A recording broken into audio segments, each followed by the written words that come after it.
Greetings and welcome to .com Sports.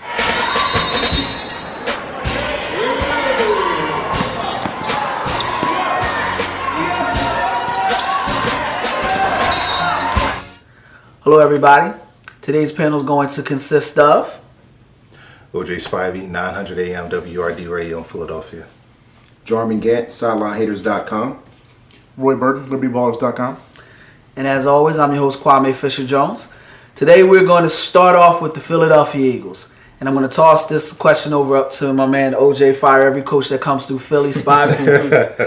Now, OJ, you single-handedly ran Andy Reid out of town. A little bit. He's been part of the contention.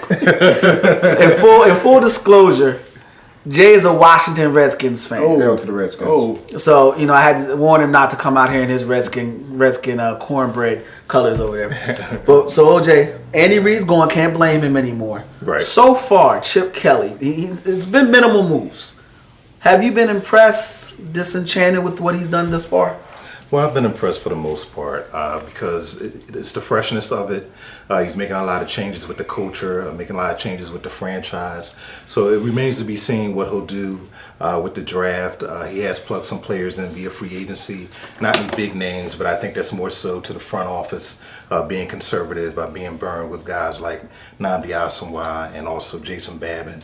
But I think for the most part it's been pretty positive, just what you can ask for with new coach and Chip Kelly. First question was kind of a layup. I'm gonna get a little specific here. Now, since he's been there, because OJ wants to fire it's always the coach's fault. All right, 4 defensive linemen, right? 2 linebackers. He's brought in 3 quarterbacks, which we're gonna talk about specifically. Your man Mike Vick. 4 cornerbacks, 2 offensive tackles, 1 safety, 1 tight end, 2 wide receivers. Right. These are the moves he's made thus far. The thing that is alarming to me, or the thing that sets a red flag off to me first, and full disclosure, I'm a Chip Kelly guy, is I wonder if he's focusing on the right areas this early on, because the draft is offensive line heavy. So I'm wondering if he's focusing on the right areas thus far. Are you concerned at all? That's fair. That's a fair point. I wouldn't call it concern from my standpoint, but it's fair. But again, you have to wonder how much control that Chip Kelly really has. Again, with the front office, they were burned by bringing in the free agents, the quote unquote dream team. That failed a couple years ago. Yeah, you have to. Yeah, you got to say it. Really got to say dream team. From Don Smolinski, the president, and also Howie Roseman, those guys, they're going to be ultra-conservative with the money. They're going to be ultra-conservative with who they bring in here. And again, it's a big culture change. And it's really not a one-year fix, too. So fans have to be just a tad bit patient. What are your impressions thus far? Well, you know what? I'm going to just piggyback off that. I think we all just need to be patient. And I know we're in a rush to kind of make a judgment on the Chip Kelly era and say he's a great coach, he's a savior, he's the anti-Andy. But I think we need to wait and see how this all plays out. Like, we haven't seen this team, like they've just started working out this week. Like, we haven't seen this team. And they haven't really started working out because he can't really instruct anybody to the 16. Exactly. Right. So until we actually see this team on the field and do something, I think it's too early in the process to kind of make these judgments that Chip Kelly has done a great job or he's done a bad job so far. 6'7" wide receiver coming off a broken leg, though, has just been signed a 3-year contract. Things like that. But they cut him, and there's no big deal. I mean, it's fine. Jarman, from the Redskins camp, you guys got RG3 and nothing else. You know what I mean? And you're excited. You got Shanahan on the sidelines. Moments, it should be screwing this up at any moment in time. What are you guys saying over in Redskin camp? Red Camp's looking at the Eagles. We're pleased with what's going on. But coming from a non-biased point of view, I haven't seen any moves in the offensive line. Last year, Michael Vick didn't have time to do anything. The young man who was the backup quarterback didn't have time to do anything. Looking at the wide receiver position, I think Philly's good at wide receiver. I think they're great at running back. I think they have a decent quarterback core. But without time, you can't do anything. See, and it's funny you mentioned Michael Vick. I was going to try to hold off on his. Anyone who's listened to my show on ESPN, OJ show, and when I call Roy and harass Roy, and even when I've been on your show, it's not that I hate Michael Vick. He's a swell guy, nice guy. I would love to go. I don't drink, but I would go out and have some ginger ale. Michael Vick. Hang out with him. Yeah. I don't want to see that man anywhere near my quarterback and my team. I don't want to see him in my sidelines. I don't want to see. I watched the video. three things that bother me about Michael Vick. I'm gonna start with the first one. The first one is it all starts with comments. It all starts with his line of thinking. You hear him say, I wish I could play more positions on the team to help guys, as if he's doing well at his position, as if he doesn't fumble every other snap, as if he can read a defense efficiently. Then you hear him say, I called a team meeting. Now we're all men. We're all men. Right. One thing we can say is if you can't do your job, don't come to me and tell me what I'm doing. If you're a chef and you're burning water, don't come over and tell me how I need to cook my grilled cheese. Don't do that. If you're an if you're a driver, auto racer, you said he crashed in your car. Don't come over and tell me about driving my car. Right. You know what I mean? Right. If you're on the radio and you can't even go to a break clean, don't tell me who I should have on my show. Do your job first before you give suggestions on anybody else. And then the one that really got my crawl, I'm going to throw this one to you, Roy. Chip Kelly restructures his contract. So he's like, all right, we're going to give Mike Vick a fresh start. We're good with Mike Vick. And he says, I'm looking at the camera, says, when I ran this offense in Atlanta, I rushed for over 1,000 yards.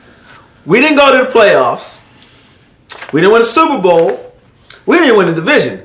But I rushed for 1,000 yards. What say you? Well, even better than that, like he said, it was easy. Remember, I don't know if the other part of that comment said that it was easy. Like he ran for 1,000 yards, and it was easy for him to do so. And that now with these weapons around him in Chip Kelly's offense, supposedly the sky's the limit. I like Mike. I think he's swell. I think he's a bit delusional. I think he's a little bit delusional at times when it comes to his ability. And I know players at that level you can't make it to the NFL without having a big ego. You just can't. But at the same time, you have to be a realist on some level and say, like, look, I have to get, like you said, I have to get my house in order before I start saying, hey, you know what, I'm the man. Everybody else needs to kind of fall in line. Jay, you're watching this guy against the Redskins. He had the lights out game a few years back. What was it, 2 years ago? Where he had 2 years ago. We had the lights. Yeah. Since then, and then you hear comparisons to RG3, and he's saying, well, I can run that offense. What are you thinking over there? Well, coming from Atlanta when he did, look at what you had down in Atlanta. Look at the NFC South at the time. You had Tampa Bay, which was falling off. He played with Atlanta. You had Carolina, which was in the bottom of the basement there. And you had the New Orleans Saints that were slightly above average team at the time. And moving to the NFC East, you have the Cowboys in the NFC East. Regardless of how we feel about them, always a reputable team. You have the Giants, and no matter what they do, that defense is always stout with the New York Giants. The Washington Redskins, 50-50, but you're always going to play one side of the ball well, whether offense or defense. He wasn't used to NFC East ball. Now, right now, granted, 3 years is a long learning curve. You had a spectacular come-again rookie season for him with his first start in Philly, but the adjustments haven't been made. In full disclosure, I have a plethora of Eagle topics I want to get to, but when you talk about Michael Vick, it's like a lightning rod because you have, it's that old AI phrase: half the people love him, half the people. I don't know half the people in Philly like Michael Vick, and it seems that he was kind of it was like they decided, well, we'll bring him back. I didn't say anybody like, other than OJ. I didn't say anybody like, yes, Vick's back in the building. We got him. You know what I mean? So I don't think he makes it out of camp. And we're going to move, but I'm going to throw this to you, OJ. I'm going to be honest with you. Dennis Dixon, you want to chime in too? Yeah, I do. I'll let you chime in too. Okay. But I just want to throw a name out there. Dennis Dixon had success in Pittsburgh, had a tremendous amount of success in Oregon with Chip Kelly. I don't think Michael Vick makes it out of camp. Well, I disagree with that because if that's the case, why do you restructure the contract? Why do you go through all the trouble? Why do you even bring him here? Because if you look at most of the media and even a lot of the fans, they had him on the next plane out of Philadelphia. So Chip Kelly must like something about Michael Vick. He must have seen something in Michael Vick. It's not anything that we can really see, what we just discussed. But that Giants tape was brutal. Yeah. It's very telling and very incriminating if you look at that. But Chip Kelly obviously sees something in Michael Vick to keep him here at least one more year, give him a last chance, and then go from there. And then you have to look, what are the options at quarterback? This is not a great quarterback draft, even if they go after Geno Smith. And then you see all the the free agents that are, getting money and they shouldn't be. The Kevin Cobbs of the world. We're going to talk about him too. Kevin Cobb's in the NFL. Carson Palmer's getting traded for what are the real options, at least for the 2013 season? I'm gonna give you one second. I can give you an option. Nobody. I'll take nobody over Michael Vick. I would proudly. But you got to plug somebody in. Somebody's got to play. You know what? Chip Kelly is supposed to have innovative offenses. He's that innovative. Let's run it without a quarterback. He's that clever. We don't Army have does one all the time. Huh? Army does all the time. Exactly. They run without a quarterback. At least if you had a running back there, they wouldn't fall. You can use James Casey, the new free agent. I'll take it. I'll take Ray, the producer, over Michael Vick. And like I said, I don't have any problem with. I don't dislike Michael He's Vick. a good guy. So they say I wouldn't let him with my dog, but it's not low. It's true. I'm not gonna let him babysit my kid. Like I don't like him that much. Like I let Donovan babysit my guy. I don't like him that much. But I'm gonna give you a second. It really irks you as an Eagles fan to see this dude come back and make those comments. Like he doesn't get it. Well, I give you that because he does talk a little bit too much for he my can sell them things, boy. Go ahead. No, but OJ's exactly right. I mean, out of this bunch, he's probably, and it pains me to say it because we all know, Michael Vick. He's probably the best out of this mediocre bunch of quarterbacks. And the thing is, it doesn't seem like he's a fit for this a perfect fit for this offense because it's a quick read, it's a quick throw, it's a quick hit offense, and Mike holds the ball way too long. And it's just like it doesn't make sense. But like OJ said, there's something that you see in Vick on the film when Mike is special, when Mike is in the zone. He can be a very dynamic player. And Chip probably saw those 2 or 3 games last year where Mike was doing things. 2 or 3 series. 2 or 3 series and said, you know what? I'm going to hitch my wagon to this guy. All right. Now, we mentioned quarterback, and it's a weak quarterback draft. You know what? We're going to take a quick break. When we come back, we're going to talk Geno Smith possibly going to the Eagles. Also, we're going to talk Matt Barkley. .com Sports.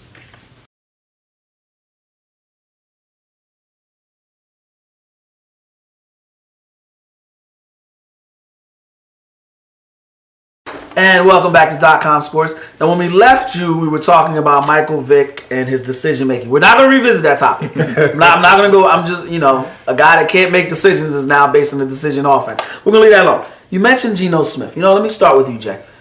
We talked about Geno Smith earlier and it being a weak quarterback draft. I'm impressed by the young man. What about you?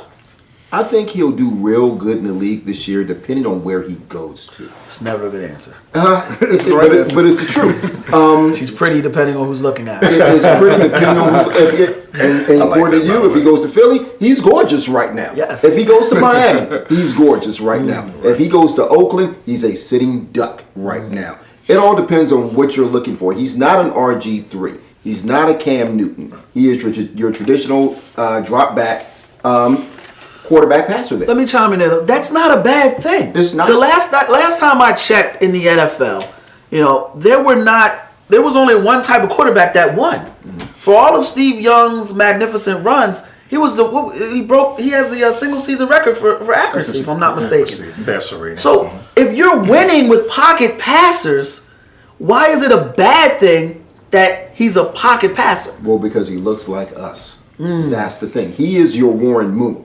They don't want him to be a Warren Moon right now. And it depends on what team he goes to. If he can be blessed and go to a team like Arizona with a wide receiver like Larry Fitzgerald, I believe they'll take good care of him. But if he goes to a team like Oakland, when we're playing wide receiver out there, it's going to be a big problem.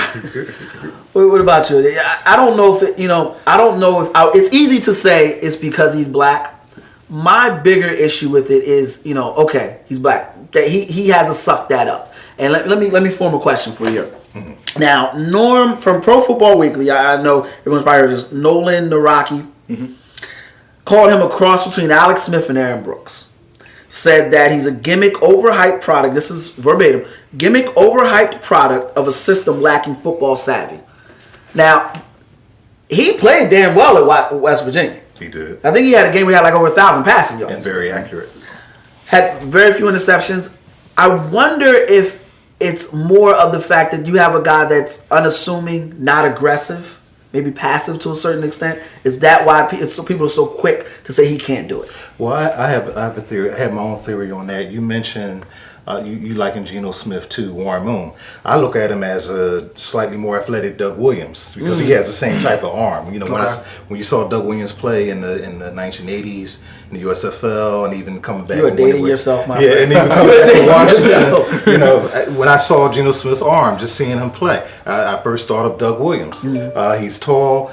He has a great arm, and also I think because he's the anti-Russell Wilson, he's the anti-Robert Griffin III, and that's why some people are looking down on him, because the end thing now is that spread offense, that read offense, and he's not necessarily those guys. So I think that hurts him. You know, he mentioned the spread offense. I don't know if the spread offense is going to win you a Super Bowl. And we don't know what Chip Kelly can do. Right. But the last college coach, and I'm going to ask you to give me a minute now, because I know you're going to say, it's a different league now, different day now. The last college coach to walk and not have any NFL experience and win a Super Bowl was Jimmy Johnson, if I'm not mistaken. Yes. Now, I know it's a different day, but good coaching is good coaching. Jimmy Johnson brought in Troy Aikman. Won a Super Bowl. Should Chip Kelly think about hitching his wagon to Geno Smith in that similar mode? Does Chip Kelly think Geno Smith is a good fit for his offense? I think that's the question that you have to ask. If you think that Geno Smith, and again, he's more of the pocket passer, and he's not like have other people saying. He can move though. He's mobile. He's a mobile guy. He's like Frankenstein. He's not Frankenstein. He's not Tom Brady or whoever, or Peyton Manning. But I mean, if he thinks he's the guy, I mean, again, I think it's. Yes, Geno Smith, had 71% passer completion percentage last year. If he thinks he's the guy, then hitch your wagon to Geno Smith. But if he doesn't meet your offense, because it seems like Chip is married to this spread offense. If Geno's the guy to run his offense, then it makes sense for Geno Smith. If it's not, if it's E.J. Manuel, or if it's someone else, not even in the draft, someone else in free agent or whoever, use that guy. I mean, I don't necessarily just hitch my wagon to this guy because he's the best prospect in this year's draft. Do you go Deion? It's Deion Jordan. Deion Jordan. Do you go Deion Jordan?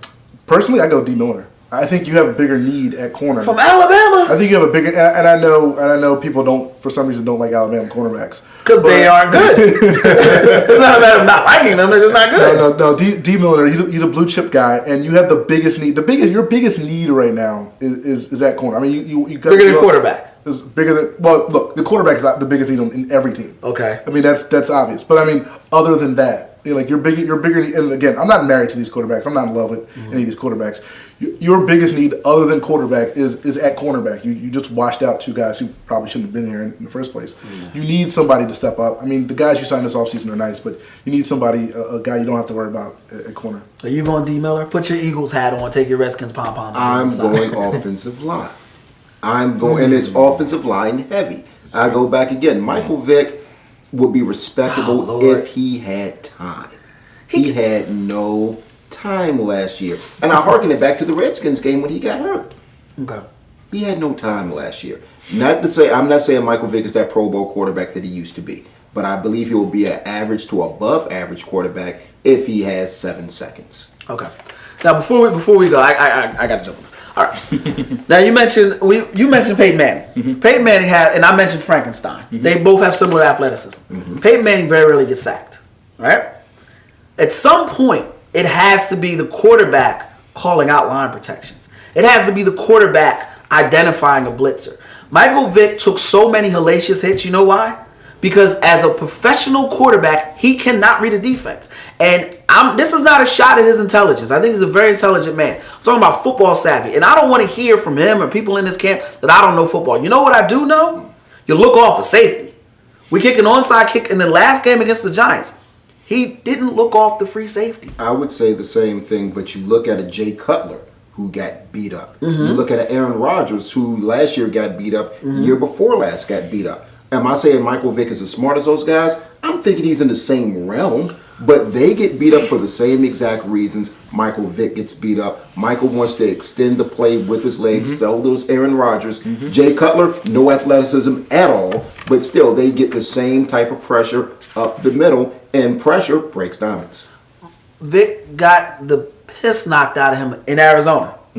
How many free men hit Aaron Rodgers? How many free unblocked people knock out Jay Cutler?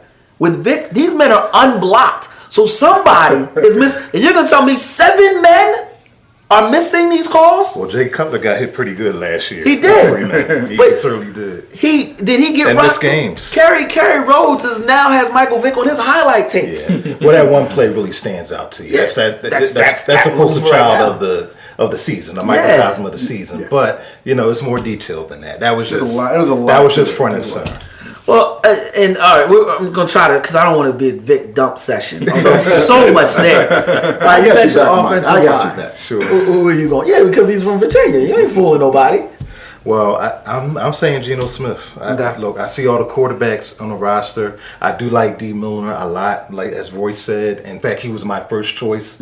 But after taking a good look at Geno Smith and knowing that what you just said, for a team to win a Super Bowl, it starts and ends with the quarterback. Yeah. For as many people that don't like Joe Flacco for some reason, he got it done. He got it done. It's not pretty. It's not glamorous. He got it done. And look, if Geno Smith is the guy, and that's the guy that Chip Kelly wants for his offense to take this franchise to the next level, you got to take him. All right, we're going to hold it there. I'm going with DeAndre. We're going to hold it there. We'll come back. We're going to transition. Me and Roy are going to get into it. It's going to get ugly. Roy is another person that blames everything on the Sixers with Doug Collins. These two are in cahoots with this. We're going to talk Sixers when we get back. Okay. It's going to be interesting. .com Sports.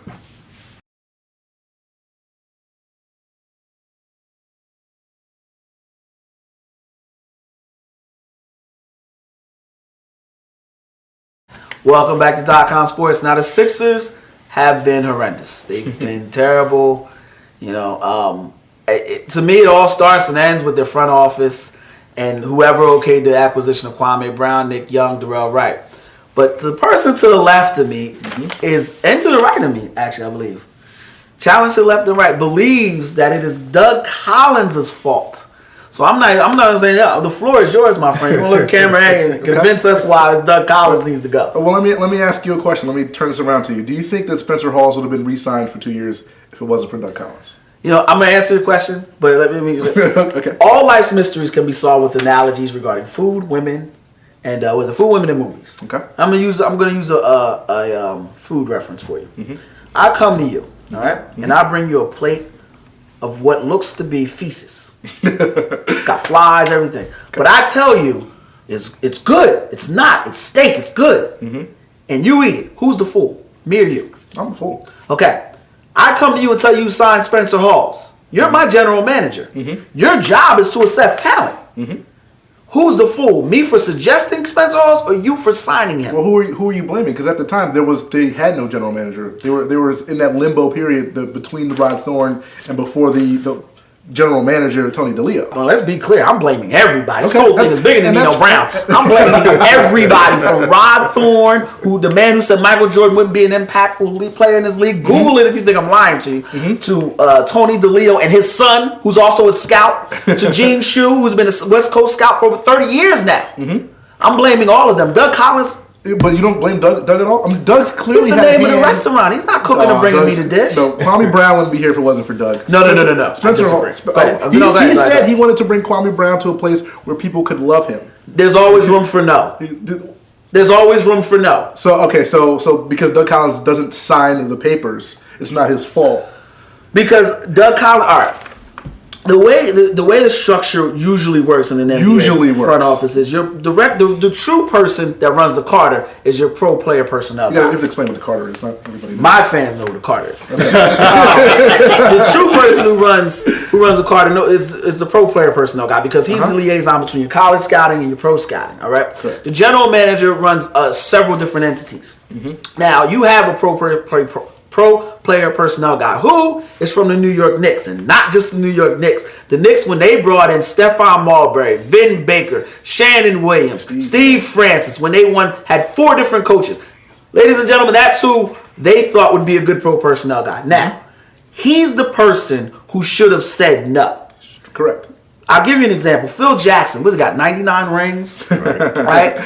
Goes to Jerry West, says, I want to bring in Scottie Pippen. Jerry West says, all right, yeah, we'll consider it. Okay. There's always room for no. Phil Jackson goes to Jerry West. Jerry West can say no. You can say no. Doug Collins can go to whoever is the final decision maker. whoever it is, again, and whether it's it's not Tony fair DeLeo. comparing someone like a Tony DeLeo Yeah, it's not. to a Jerry West, who is just as much as a Hall of Fame personnel guy as he was a player. That's not a fair But you comparison. don't get to that level without having the testicular fortitude. I'm gonna get you in a second. Testicular fortitude to say no. Kwame Brown is not a. See, here's an issue with Kwame Brown. It's not that you bring in Kwame Brown. It's the fact that you ignore quality playoff proven players who were available at that time. It's not that you bring in Nick Young. It's that you avoid going after Jarrett Jack. So. It's easy to say it's not fair to him, but if you know basketball, it's not hard. You know Kwame Brown is not a good fit for a winning team. He is the poster child for losing. Right. Just from a PR standpoint, Kwame Brown shouldn't have been here because of the very connection that he had with Doug Collins. I get that. That's a great point. But even so, if I want to win, you know what I mean? If I want to be clean and crisp, I don't bring in a dirty person. I don't bring in Linus or Charlie Brown. You know what I mean? So it starts. I mean, you look at what Kwame Brown did with Golden State. They were horrible when he was there. They get rid of him. Now they're winning, and they brought in Carl Landry as his replacement. Right. And I won't bring up your boy, and I won't rip you know who for saying that it was a bad pick. But it comes a point where you pull a mirror or you pull a Drake back and you say, look, you out of here. Anybody that's known the Sixers for more than 5 years needs to go left. Jack, just go ahead and chime in. You all lost me with Kwame Brown. Ever since Kwame Brown left the Wizards to Detroit, he's been garbage. To Golden State, he's been garbage. In Detroit, he's been garbage. Who in their right mind would re-sign Kwame Brown to anything except parking cars? Same person who brought in Spencer Hawes. The same person who obviously got Nick Young, and I guess did not watch anything the Washington Wizards did with Nick Young. I was forced as credentialed Wizards media to watch that, and I wanted to give my credential away. Why in the world would you not try to re-sign Andre Iguodala, who I personally like? I think he's a great athlete, a staunch defender. Probably doesn't have the outside shot that you want, but God knows he's 7 times the basketball player than Kwame Brown and Nick Young combined. Well, the move that they wanted to make, and I'm gonna jump back to you here. The Andrew Bynum move was a good move. Since we're gonna run out our resume, having worked with the Lakers front office and being and knowing people still there, Andrew Bynum was not a guy that they planned on letting go. It was just the Lakers are about number one, and the number one center became available. Right. Now our Sixers, unfortunately, are not about number one, and we're willing to take number two and probably celebrate the fact that we had the number two center there, which. But could you imagine Harold Katz championing? He's going after Moses Malone, can't get Moses Malone. Could you imagine him championing, who was the number 2 center at that time in the league? Whoever was behind Moses Malone at that time. But anyway. Okay. So I don't blame the season's failures on Andrew Bynum at all. And I know you want to point him at Doug Collins. So let's take a step back. When you suck this bad, it's multiple hands in the sucktivity. Exactly. Let's see who else can you place the blame on here?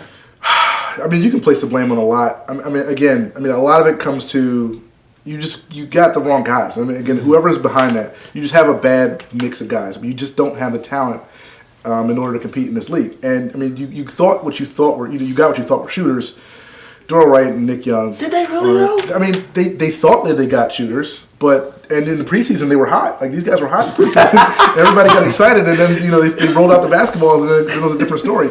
But I mean, it mattered. You have guys who you thought were shooters and weren't shooters. You lost defense when you lost Andre Iguodala, and a lot of us, and just like you were frustrated with Nick Young in Washington, a lot of Sixers fans were frustrated with Lou Williams. But the thing he was, if nothing else, he was a somewhat steadying hand and a backup point guard, which you haven't had all season long. And you have Drew Holiday playing 38, 39 minutes a night. By the time you get to now, the end of the season, the kid's done. But why mess it up? This team made it to the second round of the playoffs last year. You messed it up to get Andrew Bynum. But you know what? Go ahead. I'm sorry. I'm sorry. You had to mess it up. You had to blow this thing up because the worst thing in the NBA is mediocrity. Like you could either you're really good or you're really bad. Or you're the Sixers. If you're the 8 seed or the 7 seed, or you can't get better being the 8 seed or the 7 seed every year. You have to be really bad or really good. They thought they were going to get Andrew Bynum. make them a top 4 seed in the East, and then compete, build through the draft or whatever have you. It didn't work. Mm-hmm. They got exactly the opposite that they wanted, and maybe by them not being here, they probably would have been better off in the long run than if they just kept this team intact. I blame 2 people. Andrew Bynum's barber, and the gentleman who invented skee ball. Other than that, that's where the blame stops. I don't put this on Bynum because the reason why is because you touched on it and you touched on it. Yeah, when you surround bad players, you know what I mean, behind the most talented, like you can go through anybody outside of Magic, Larry Bird, Bill Russell. And it's rarity. Very rare do you have talent amongst talent amongst talent. Mm-hmm. So you have to build a team. I look at the contract situation. I don't think Bynum is a problem. I think the problem is when you come back, when you get an Andrew Bynum, you come back Spencer Hawes, Kwame Brown, Nick Young, Darrell Wright. You draft Evan Turner instead of identifying. And I don't know if it was you, but we kind of got into a little bit that I never thought Evan Turner would be a good player. Mm-hmm. An unexplosive guard never works in the NBA. Mm-hmm. Never. Mm-hmm. It's never. I mean, Ricky Pierce played 19 years in the league. He was an unexplosive. A guard that has no explosion, and Evan Turner couldn't jump over. Any analogy you throw any anything out there. He doesn't have a quick first step. Mm-hmm. And he sulks. Mm-hmm. So that automatically weighs you down, and it weighs your temperature. Now, and Peter Vesey called me on Carpet and said, "Well, who would you have drafted?" Evan Turner was highly heralded. Again, general manager assessing talent. Mm-hmm. We have a guy in Andre Iguodala who does everything well and is an exceptional defensive player. We have a guy in Thaddeus Young who's a yeoman, works hard. We don't need another tweener. So if I can't get a solid point guard, or if I can't get a franchise player at the second pick, I'm going to pull off, get another pick in the next year's draft, and build that way. You know what I mean? You never see the great GMs, and even the new GM, Sam Presti. Mm-hmm. You never see Sam Presti come across the board with Evan Turner. He traded James Harden. Well, they got caught up in Evan Turner being a National Player of the Year, right. And it was basically a John Wall draft. It was John Wall, and then there was everybody else. And then Evan Turner was thought of as the next best thing, and they got caught up in it. You got to have foresight at some point. You have to realize that she's single for a reason. But you know what I mean? But again, everybody's not as savvy as a Jerry West. Everybody's not as savvy as a Sam Presti. Yeah, Sam Presti, the general manager for the Spurs. Yeah, you gotta either you have it or you don't. And a lot of times in the NBA, the general manager is often more important than the head coach. And the thing is, they tried to get one of those guys. Yeah. They tried to get Ujiri from the Nuggets. They tried to get a few guys. I don't want him. Bowen. Well, I'm just saying they tried to get one of the more progressive GMs, but. I know you don't want to hear it, but Doug is such an influence on this front office that like 6 guys turned his job down. No, and I think that's a fair point. But as a man-to-man, you're not gonna stop me from doing my job. I don't care who you are. Mm-hmm. And Doug Collins, your coach, and I would. It's easy for me to say this because I'm not looking at Doug Collins, but I can say this without hesitation. Well, then you go, is he more than a coach? And obviously he is. If you allow him to. If guys don't want to come here and revamp this franchise and take it to the next level, and you can be a top tier team in the conference, then what's the common denominator here? Let me ask you a question. All right, so it's obvious you guys want to get rid of Doug Collins. Get rid of him. I don't care. I mean, getting rid of him is one thing, but when you have him, you have to understand what's coming with that. Right. Mm-hmm. And then you look at his track record. What is the furthest that Doug Collins has accomplished as being an NBA head coach? Eastern Conference Finals. Mm-hmm. Okay. But he's only spent 3 years at every job. Yeah, he's only spent 3 years at every job. We've had 7 coaches in 10 years. And I can think of other mediocre coaches that have gone to the Eastern Conference Finals. Yeah, now off the top of my head, but you think of NFL Super Bowl. Bobby Ross made it to a Super Bowl. Was he a great coach? So maybe I like the analogy, but when you look at an organization, and we're gonna move on here in a second. Look at an organization that's had 7 coaches in 10 years. It's something around, the numbers are somewhere around there. 7 coaches in 10 years. Right. At some point, use your own oppressor. At some point, you got to sweep everybody out. Yeah, and if you get rid of Doug Collins, and you can take a shot at ownership for that, and ownership. No, I don't. And oddly enough, and I know you shoot for everybody. I don't blame the ownership Because I don't want him on Twitter. I mean, let me say that. I don't want him on Twitter. If we suck, I don't need you to point out that we suck. Yeah. What good? That was a humiliating loss. Duh. I mean, now we're machine in the air.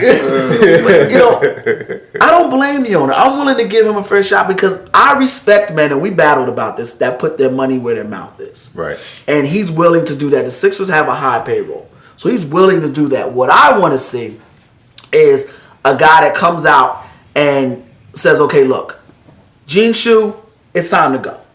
Tony DeLeo, I respect you. Here's a watch and a keychain. It's time to roll money. Yeah. Everybody that has been there for more than a year. Mm-hmm. Let's go ahead and switch gears now. I want to go, we start out, with .com Sports, we're going to start with the local scene, and then we're going to jump to a national. And I wanted to talk NFL, why Carson Palmer's still getting an NFL paycheck and Mitch Young isn't. But if everyone on here is your father, right? No, not father. Okay. You got a goddaughter, right? Okay. So I'll take you in the club. Okay. If you've seen this footage of former Rutgers head coach Mike Rice, and Jay, I'm going to start with you. How does this happen? Call the law on me. Because I'm going to put hands on him. Yeah. That's my child. Yeah. I'm going to lay hands on 5'10", I don't care. I'm going to put hands on this man if this is my child. Some coaches have such an ego that they think they're untouchable. And granted, with all due respect to Rutgers, they haven't won anything in a long time. He could have been easily replaced. The thing is, who wants to take this job?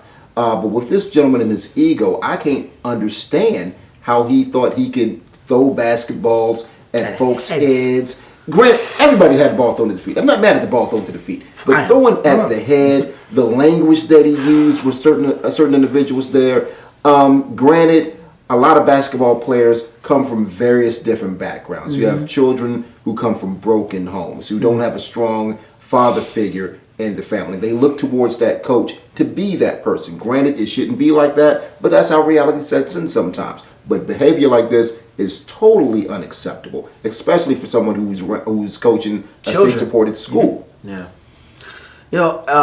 Before we're going to take a quick break in about 10 seconds, I want to go back to you, Jay. You mentioned someone coaching the state sport. To me, coaching children, we teach our children to be respectful to authority, regardless. You're a child, stay in your place. As a father, you teach your child that. So your child gets hit in the head with a basketball. Or a few years ago, Mike Leach stuck a child in a closet. Yeah. They respect authority. But you get a phone call from your daughter. You have a daughter. I have a son. And, when I saw it, I was appalled. I get a phone call from my son telling me that the coaches hit him in the head not once. Throwing basketballs at him, not once. Called him gay because he didn't set a screen right, not once. It's easy to say you lay hands, but do your hands stop with the coach, or do they go to the athletic director, the assistant coach that let it go? I mean, does it go further? It may go further, but right now I'm looking at Mike Rice. All right. On that note, we're gonna come back to the Mike Rice topic. I'm gonna get OJ's opinions on it, and Roy, then I'm gonna get on my high horse, and then so we'll come back to that topic. .com Sports.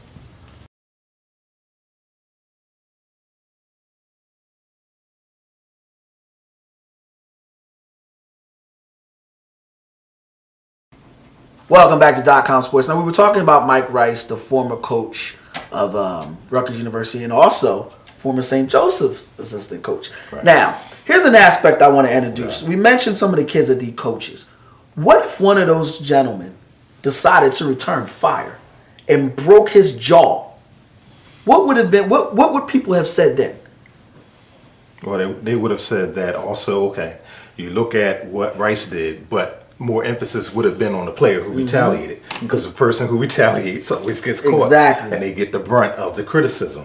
So, he would have lost a scholarship, he would have got thrown out of school, he'd have been thought of as a malcontent. It's like, okay, well, that's your coach, you were being insubordinate no matter what he did, and the emphasis would have been off of Rice and on that particular player, which would have been wrong. But again, as you said, I would go right after the coach.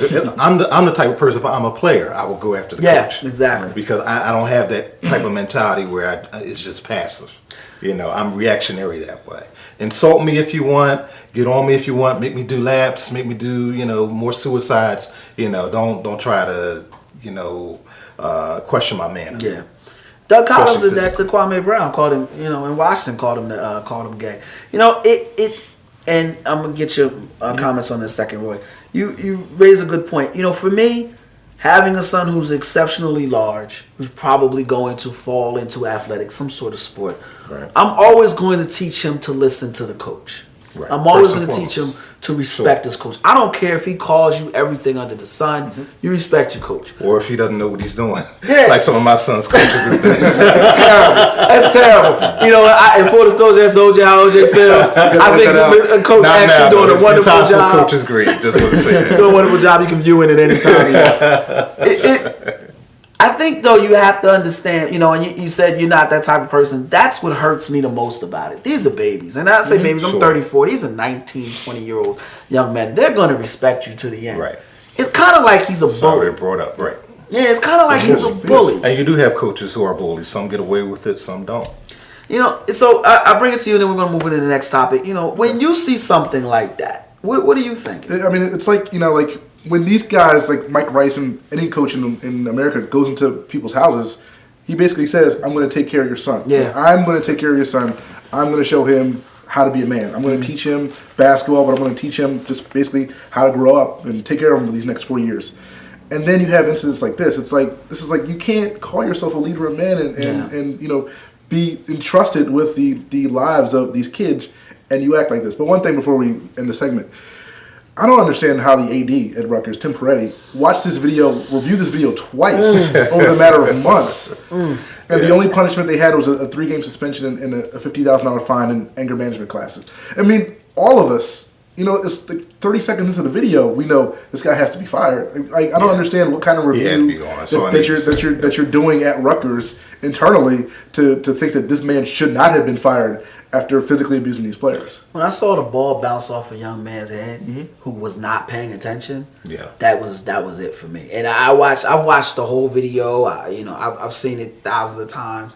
And I was getting a cut today, and one of the guys said, "Oh well, he's coaching in Jersey, man. These kids ain't like they in Duke. These are Jersey kids. You got to be hard on them." And I know it may have been in jest or whatever have you, but I don't care if he's coaching felons in Pelican Bay.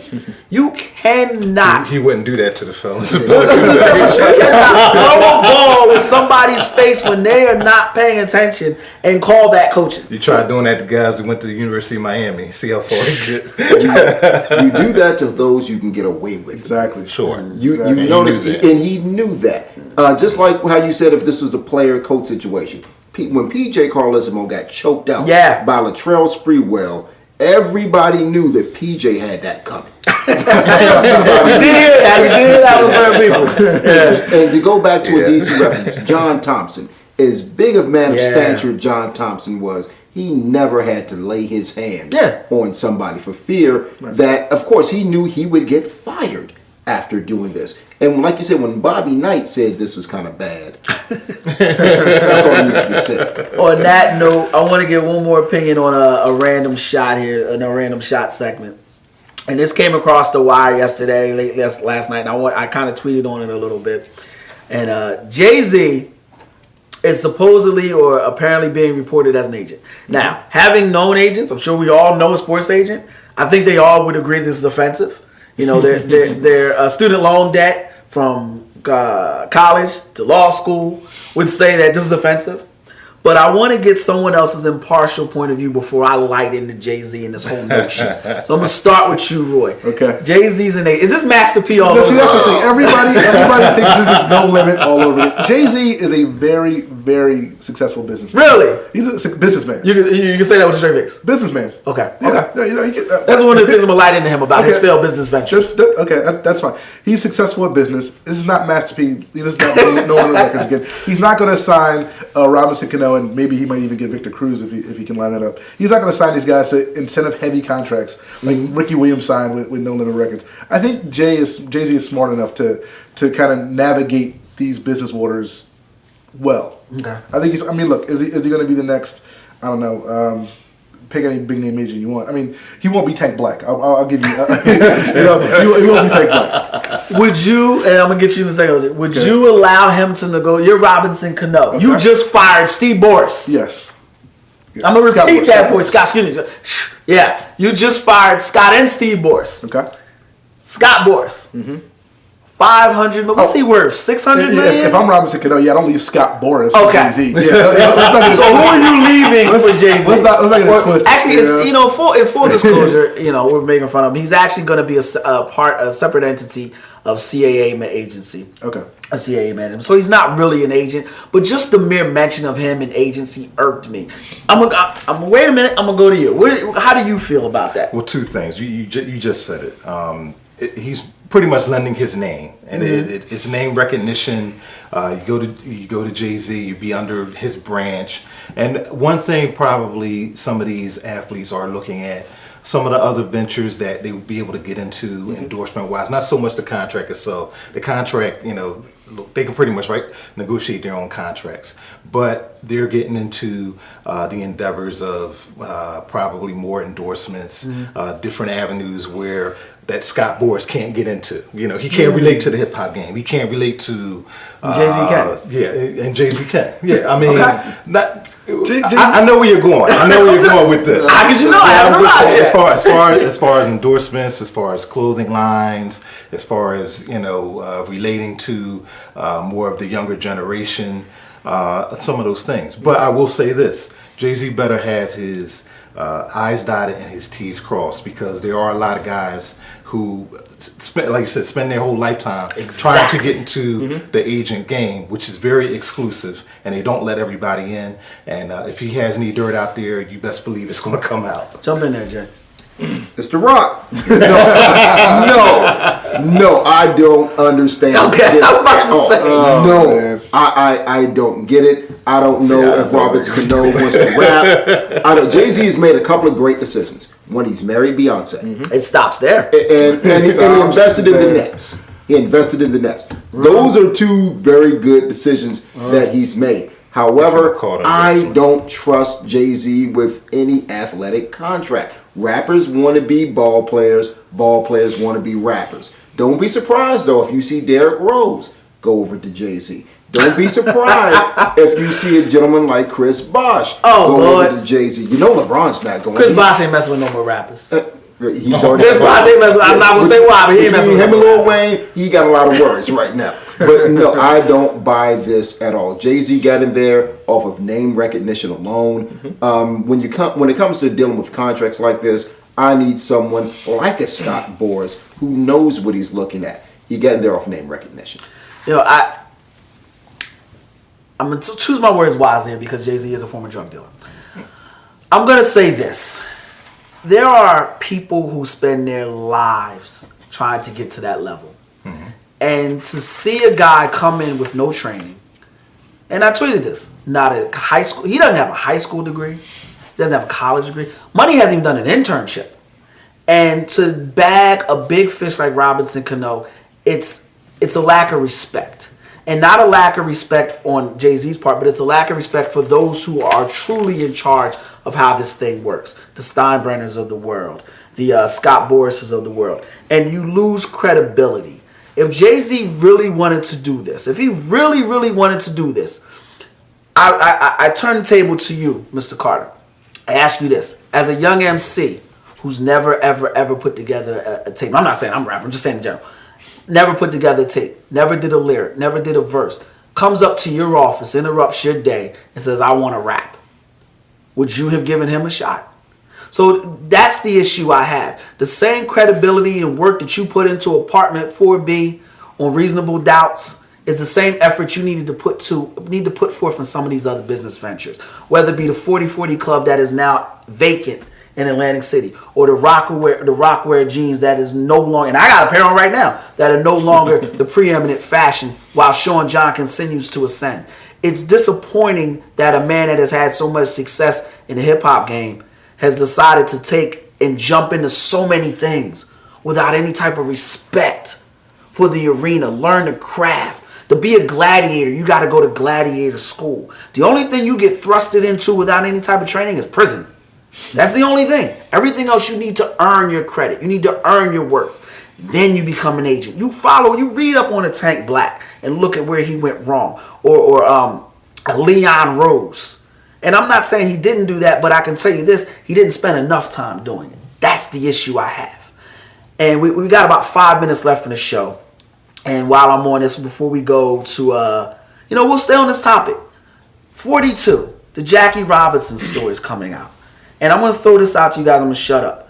I don't want to hear a former crack dealer's voice serenading Jackie Robinson. No, I'm saying this all full sincerity. I'm being so sincere right now. Sure. This is a man who uplifted. We have few legends. I'm not talking about black. I'm talking about in America. We have few legends and icons that are flawless.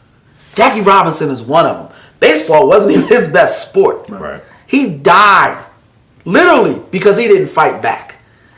I don't care if he's on the soundtrack. I don't want to hear someone who sold poison to people, who destroyed people, the very same people that Jackie Robinson fought to defend and died early because he gave his life for that. I don't want to hear that. So it seems, again, a lack of respect that he has, and it comes from education. So I'm gonna throw this back to Roy, and I'm gonna get off my high horse. I'm gonna stay on my high horse with my Rockaware jeans on. 42. Are you offended by that in any way? I didn't take it to that level. But now that I think about it, yeah, it's an interesting dichotomy. Like you said, you have a legend, and not just an African American legend, but a man who just basically destroyed barriers all across society outside of baseball. And like you said, you have Jay-Z, who we all know what Jay-Z has done. It's really, again, I never took it to that level, but now that I think about it, you know what? That's a very valid point. I understand your opinion on that. Yeah, I agree. Not to that very level. I understand why they did it. It's the whole Brooklyn thing. Brooklyn's Jay-Z's marketing. Brooklyn. But I think you're right. But I think the tragedy in this is that Jay-Z is being more known for Brooklyn than, let's say, Jackie Robinson, and that's sad. Who's from California? You have to look at it. Folks don't know what Jay-Z did. Folks, we know what Jay-Z did. We follow hip-hop. The producers of this movie don't really know what Jay-Z did. They see Jay-Z at the White House with President Obama. Where he shouldn't be. Where maybe you could say he probably shouldn't be. But they're looking to sell soundtrack. Right. They're looking to sell tickets. Well, he's not on the soundtrack though. Let me just say that. I'm gonna give it back to you. He is not on the soundtrack. My issue is the fact that they are marketing him associated with an iconic legend. Mos Def, like you said, I'm a big Mos Def fan. Right. No one's going to pay attention to that commercial. Exactly. Mos Def is on it. Exactly. And I hate to say it that way, but it's name recognition. Mm-hmm. Jay-Z his name gets him in so many doors right now. You forget that he was a quote unquote Nino Brown back in his day. No one remembers that. It's Brooklyn Dodgers, it's Brooklyn Nets, it's Jay-Z. Yeah, it's funny. They're tying it all together. It's funny you say that because he owns 2 more cents of the Nets than I do. Exactly. But people celebrate. And it's, my father always says this. Not my father always says this to me. Ignorance is not a defense. You know what I mean? And people not knowing is on. And I call a flag on that. If you think that these $1 billion men, the man who flipped the bill for 42 to be made, if you think he doesn't know Jay-Z, what Jay-Z's past is, that's why Jay-Z's not on the soundtrack. But the question is, does he care? Yeah, about he what cares. Jay-Z I think he did? does. I don't think he does. I don't think if he cared, he wouldn't be on the trailer. If he cared enough, he cares more about making money with this movie than he cares about what Jay-Z did when Jay-Z was running. And when it comes to Hollywood, ethics go out of the window. Yep. And you look at your pros and cons. Are you going to put Jay-Z there, or are you going to put Lil Wayne there? Either way, you got pick your disaster. poison. Well, no, it's funny you say that, and I got to get ready to wrap this up. It's funny you say that. I guess the overwhelming factor, the elephant in the room is this: accountability for your actions should be paramount in everything that you do.